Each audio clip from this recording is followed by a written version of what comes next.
Fresh out the box, stop, look, and watch. Ready yet? Get set! It's time for Blumira Briefings, your weekly download of the top headlines and trends for your security practice. This week, a ransomware attack that sounds like a dwarven fantasy hero but has been busy proving it's all too real. SimpleHelp sees the dark side of becoming popular. And I heard you liked BEC, so we put some BEC in your BEC so you can BEC while you BEC. Let's get after it. CISA confirmed this week that Microsoft Defender vulnerability named BlueHammer is being used in live ransomware attacks. It's a local privilege escalation. An attacker who already has a foothold on a Windows machine can use Defender itself to climb to system-level access, and then from there, shut off security tools, install malware, and spread.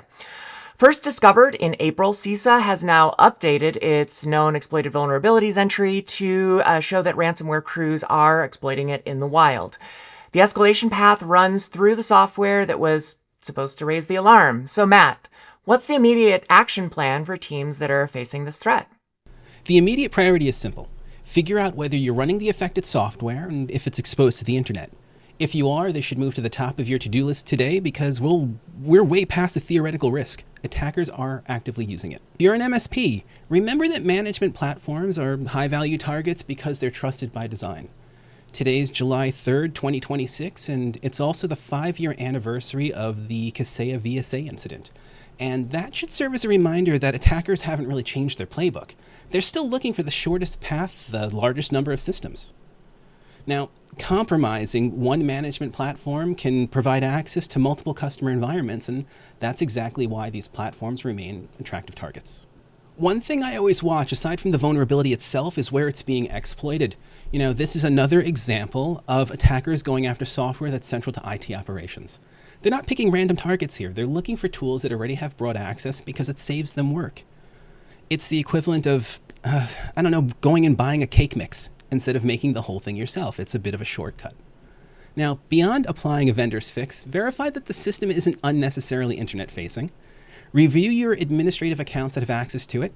Keep an eye on any authentication and endpoint logs for anything that seems unusual. If this platform's critical to operations for you, now's a great time to make sure your backups and your recovery processes are actually ready if something goes wrong. It would have been a better time earlier. That's something we all have to do on a regular basis, right? I just had to get that out. One thing that we see over and over is that ransomware groups don't need a new technique every week. They just need organizations that haven't patched a known entry point. That's why stories like this keep repeating. Thanks, Matt. Now, go ahead and grab some coffee. I got this next one. Story 2 is about SimpleHelp, the remote support and access platform used by IT teams and managed service providers. CISA just added another critical authentication bypass to the KEV. This one scored a perfect 10 out of 10. When SimpleHelp is set up to use OIDC single sign-on, it accepts identity tokens from declared technicians without verifying their crypto signature. So a remote attacker can forge a token, claim to be Fix-It Felix, and walk away with a fully authenticated technician session. In some sessions, sidestepping multi-factor entirely. And a technician session is the keys to every endpoint that server manages. So this is being exploited in the wild, again, right now. Researchers at Blackpoint traced live intrusions to it, and the federal patch deadline was yesterday. If you run SimpleHelp, or if your MSP does, make sure that you're patched now, check whether OIDC group logins are enabled, and review your technician accounts for, anybody you didn't hire. In a poll that absolutely 0 people other than me are going to appreciate, but I'm saying it anyway, Michael Keaton has a line in the paper that lodged itself in my adolescent brain and never really left. A clipboard and a confident wave will get you into any building in the world, right? There are few better ways to get direct access to someone's system than convince them that you're the guys there to prevent anyone from getting access to their system. And this is kind of a sloppy bug, in my opinion. One more in a long line of why default settings is one of the scariest phrases you can hear in a production environment. Because this is about more than vendors needing to remember that if you don't default to secure settings, you're defaulting your customer base to being insecure. What's more interesting to me is the character arc for SimpleHelp here. We've had a few different SimpleHelp stories cross the Briefings desk over the last year or so, and most didn't make the cut because, frankly, we try to focus on the stories that are going to affect the most listeners most directly. And that means we're usually covering the stories that affect ConnectWise and Zoho and GoTo, oh my.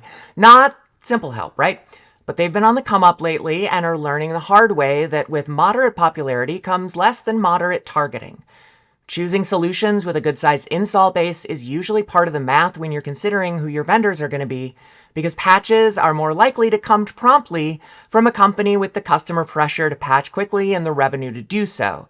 But the more popular a solution becomes, the more attractive it is to attackers as well as consumers. In January 25, researchers saw 3,400 exposed SimpleHelp servers.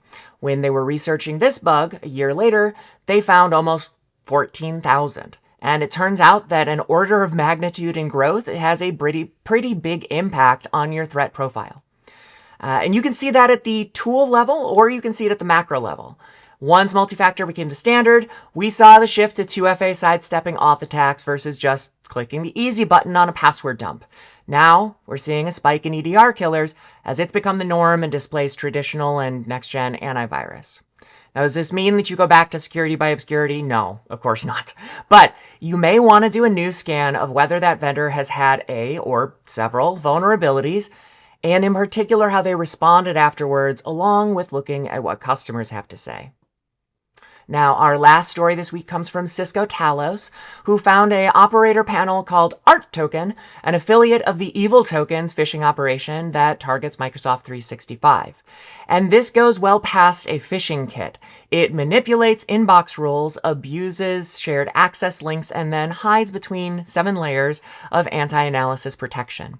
Talos is calling it a complete business email compromise operations environment. And in a somewhat Chicago-affirming validation of our generational distaste for our northern neighbors, Talos pulled a lure that impersonated a real accounts payable contact at a real Wisconsin contractor. They aimed at the AP desk of a company that actually does business with them, and then just politely sent along a request about an outstanding invoice, which is, the exact kind of email that person is paid to act on. Talos says that it can't yet tell how widespread this is, which, is kind of unsettling on its own. So, Matt, how can MSPs lock down their instances and protect their clients? What I like about this story is that it's actually the next chapter of one we covered recently. Last week, we talked about attackers stealing a large number of accounts. That's supply side. Today, we're looking at what happens next.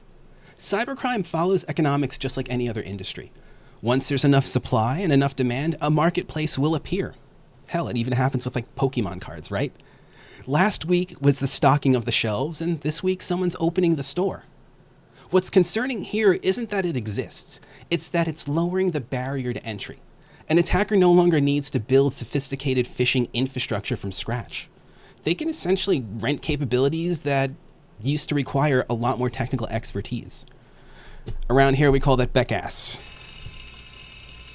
That stands for Business Email Compromise as a Service, but for some reason, the whole acronym just comes out.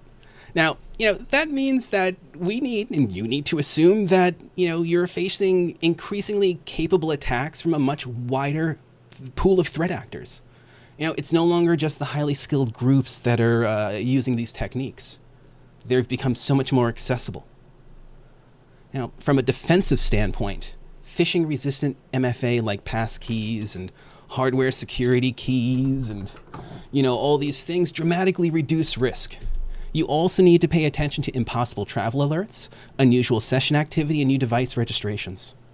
If you're only watching for failed logins, you can completely miss an attacker that's using stolen session tokens.